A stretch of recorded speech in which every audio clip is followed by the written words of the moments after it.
సందర్భంగా హెచ్చరిక చేస్తున్నా. అవసరం అనుకుంటే మీ పీఠాన్ని కూడా కదిలించేటువంటి శక్తి ఆర్టీసీ ఉద్యోగులకు ఉంటుందని చెప్పి నేను ఈ సందర్భంగా తెలియజేస్తా ఉన్నా. ఆ రోజు కేసీఆర్ గారి నాయకత్వంలో వచ్చినటువంటి తెలంగాణ రాష్ట్రాన్ని అద్భుతంగా అభివృద్ధి చేయాలి, సంక్షేమం చేయాలి, మన ఉద్యోగులను కాపాడుకోవాలనేటువంటి ఏకైక సంకల్పంతో ఆ రోజు 2014 ముందు వచ్చేటువంటి ఆర్టీసీ జీతాలు మరి దగ్గర 21 నుంచి 30% పెంచినటువంటి చరిత్ర కేసీఆర్ గారి నాయకత్వంలో ఉంది. ఆ రోజు మీ ఆవేదన, మీ బాధ, ఈ ఆర్టీసీకి ప్రభుత్వం ప్రతి సంవత్సరం 1000 కోట్ల రూపాయలు మరి ప్రభుత్వ పరంగా సపోర్ట్ చేసుకొని పైన ఇబ్బందులు వస్తున్నాయని మీ అందరినీ ప్రభుత్వంలో విలీనం చేయాలని చెప్పి కేబినెట్ నిర్ణయం చేసి ఆ రోజు గవర్నర్ గారికి పంపించింది. ఆ రోజే మన ఆర్టీసీ కార్మికులు సంతోషపడ్డారు. మేము గవర్నమెంట్ ఉద్యోగులం అవుతున్నాం, మాకు కూడా ఉద్యోగ భద్రత కేసీఆర్ గారు కల్పించారని చెప్పి. ఆ తర్వాత జరిగినటువంటి పరిణామాలలో కాంగ్రెస్ ప్రభుత్వం వచ్చింది. అలవి కానటువంటి హామీలు అందించి ఊకదంపుడు ఉపన్యాసాలు ఇచ్చి ఈ రోజు మీ జీవితాలతో ఆడుకునేటువంటి పరిస్థితి. ఈ రాష్ట్రంలో రైతాంగంతో, యువకులతో, మహిళలతోని, ఆ తర్వాత మన టీఎంజీఓ ఉద్యోగులతోని, ఇప్పుడు ఆర్టీసీతోని. ఈరోజు సంపత్ గారు ఇంతకుముందే చెప్పినట్టు ఈ సంస్థ 1932 సంవత్సరం పుట్టింది. రమారమి 90 సంవత్సరాలు అవుతుంది ఈ సంస్థ ఏర్పాటై. రాష్ట్ర వ్యాప్తంగా, దేశవ్యాప్తంగా ప్రజలకు RTC safety, RTC security, RTC ప్రయాణమే మాకు భద్రతగా ఉంటుందని ప్రతి ఒక్కళ్ళు ఆర్టీసీ బస్సులలో తిరిగినటువంటి సందర్భం. మేము ప్రైవేట్ వాహనాలకు ఎక్కము, ఆర్టీసీ అయితేనే మాకు సేఫ్టీగా ఉంటుంది అని చెప్పి మరి పేద మధ్యతరగతి కుటుంబాలు, మహిళలు, వాళ్లకు ట్రాన్స్పోర్టేషన్ అంటే ఆర్టీసీ తప్ప వేరేది తెలియని విధంగా మీరు ఎంతో సేవ చేసినటువంటి విషయం. ఈ రోజు 2 రోజుల నుంచి ఆర్టీసీ బస్సులు లేకపోతే డిపోలలో కానీ, బస్ స్టాండ్లలో కానీ, రోడ్ల మీద కానీ పేద మధ్య తరగతి ప్రజలు అల్లాడిపోతున్నటువంటి సందర్భాన్ని కూడా మనం తెలియజేయవలసినటువంటి అవసరం ఉంది. మీరు ఇచ్చినటువంటి వాగ్దానం ఏంటి? నిన్న మంత్రి గారు చెప్తారు, ప్రతిపక్ష పార్టీగానంట వీళ్ళ నాయకులకు ఫోన్ చేసి మీరు సమ్మె చేయండి అని చెప్పిందంట. మీకేమన్నా మీ ప్రభుత్వానికి సిగ్గుందా? మీకేమన్నా తెలివిందా? వాళ్ళు ఈరోజు ఎండలో పిల్లలందరినీ పెట్టుకొని రోడ్ల మీదకి వస్తుంది దేనికి? వాళ్ళు న్యాయమైనటువంటి డిమాండ్లు ఇస్తే వాళ్ళు రోడ్డు మీదకి ఎందుకు వస్తారు? మీ ప్రభుత్వానికి చేతనైతారా?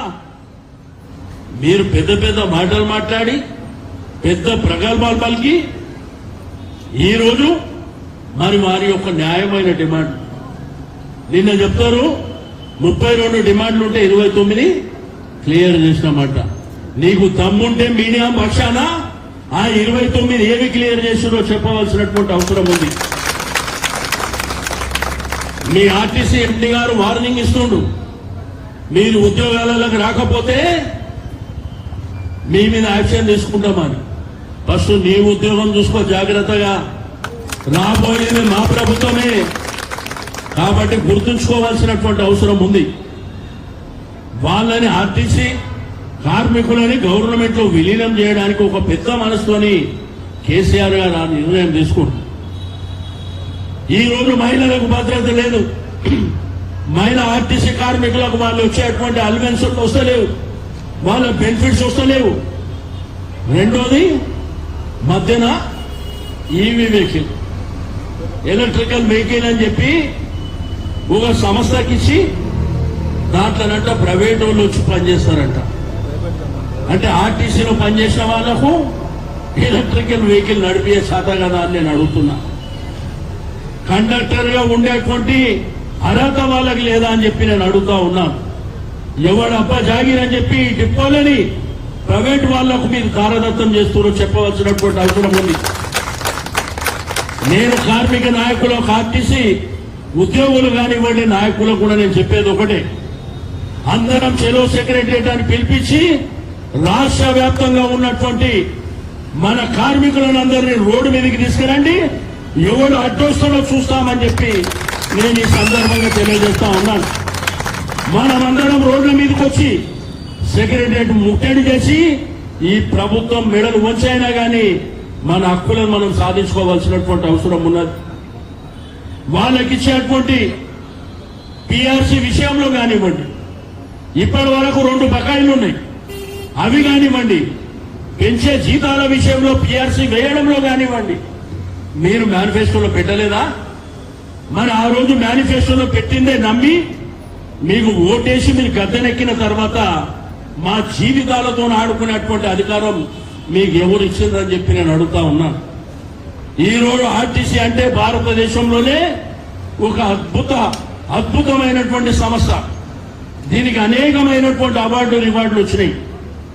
కష్టపడి పనిచేసేటువంటి తత్వం ఉన్నటువంటి ఆర్టీసీ ఉద్యోగులు కానివ్వండి, కార్మికులు కానివ్వండి, ఈరోజు మీరు ఇష్టానుసారంగా 4 డిపోలు, రెండోది ఎలక్ట్రానిక్ వెహికల్ పేదవాళ్ళకు కాదు. మీ ఆర్టీసీ బస్సులు గల్లీలలో బస్తీలలో పోతాయి కదా, ఆ బస్తీలో పోనీకే కాదు, చంద్రనగర్ హైవే మీద 56 రూపాయల కిలోమీటర్ చొప్పున వాళ్ళకి ఇస్తున్నారు. ఏమన్నా సిగ్గునా అని ప్రభుత్వానికి నేను అడుగుతా ఉన్నాను. నీ ప్రభుత్వం చేసే కార్యక్రమాలు ఇవా? ఏదో పేద వర్గాలకు సంబంధించినటువంటి ప్రాంతాలలో నీ ఎలక్ట్రికల్ వెహికల్ తిప్పు చూస్తా, అంతేగాని హైవేల మీద ఏ ఆటంకాలు లేనటువంటి ప్రాంతాల్లో వాళ్ళకిచ్చి కిలోమీటర్కు 56 రూపాయలు, ప్యాసింజర్ ఉన్నా లేకపోయినా కిలోమీటర్కు 56 రూపాయలు ఇస్తాయి. ఎంత తెలివితేటలు ఈ ప్రభుత్వానికి ఉన్నాయో ఒక్కసారి ఆలోచన చేయవలసినటువంటి అవసరం ఉంది. నేను మీ కార్మిక నాయకులకు కూడా తెలియజేస్తున్నా, మీరు సరెండర్ అయ్యి వాళ్ళు ఏదో మాయమాటలు చెప్తే మీరు వెంటనే సరెండర్ అయ్యి మీరు కాల్ ఆఫ్ చేసేటువంటి పరిస్థితి రావద్దు. మీరు ధైర్యంగా పోరాటం చేయండి. మన డిపోలు మనకే కావాలి. అదేవిధంగా ఎలక్ట్రికల్ వెహికల్లో మన డ్రైవర్ మన కండక్టరే ఉండాలి. తెలంగాణ తెచ్చుకుంది ఎందుకు? వేరే వేరే ప్రాంతాల వాడు వచ్చి ఈడ పెత్తనం చేయడానికా? లేకపోతే అందులో పనిచేసే వాళ్ళు వేరే రాష్ట్రాల వాళ్ళని పెట్టుకోవడానికా మనం తెలంగాణ తెచ్చుకుంది? కాబట్టి నేను మీ యూనియన్ నాయకులకు కూడా నేను రిక్వెస్ట్ చేసేది ఒకటే, మీ ధైర్యంగా పోరాటం చేయండి. మీ వెనుక మేమున్నాం, మీ వెనుక కేసీఆర్ గారు ఉన్నారు, మీ వెనుక మా పార్టీ అంతా మీ వెనుక నిలబడి కొట్లాడడానికి సిద్ధంగా ఉన్నాం. ధైర్యంగా ముందుకెళ్తే తప్పకుండా మన హక్కులను మనం సాధించుకుంటాం. ఈ రోజు అనేకమైనటువంటి అంశాలు ఉన్నాయి. నేను ప్రభుత్వానికి దమ్ముంటే మీరు 29 ఏవి క్లియర్ చేసిండ్రో మీరు ప్రెస్ కాన్ఫరెన్స్ పెట్టి మీడియాలో రిలీజ్ చేయండి. అనవసరంగా కార్మికులని వాళ్ళకి చెడు పేరు వచ్చే విధంగా ఏదో వాళ్ళు డిమాండ్లు పెట్టారు, మేము క్లియర్ చేసి ఏం పెట్టినావు, ఏం చేసినావు చెప్పు. చెప్పకుండా వాళ్ళని అపాస్పాలు చేసేటువంటి మరి హక్కు నీకు ఎవడిచ్చిందని నేను అడుగుతా ఉన్నా. ఈ రోజు రాష్ట్రంలో చూస్తే ఏ వర్గాన్ని మీరు వదిలిపెట్టారు?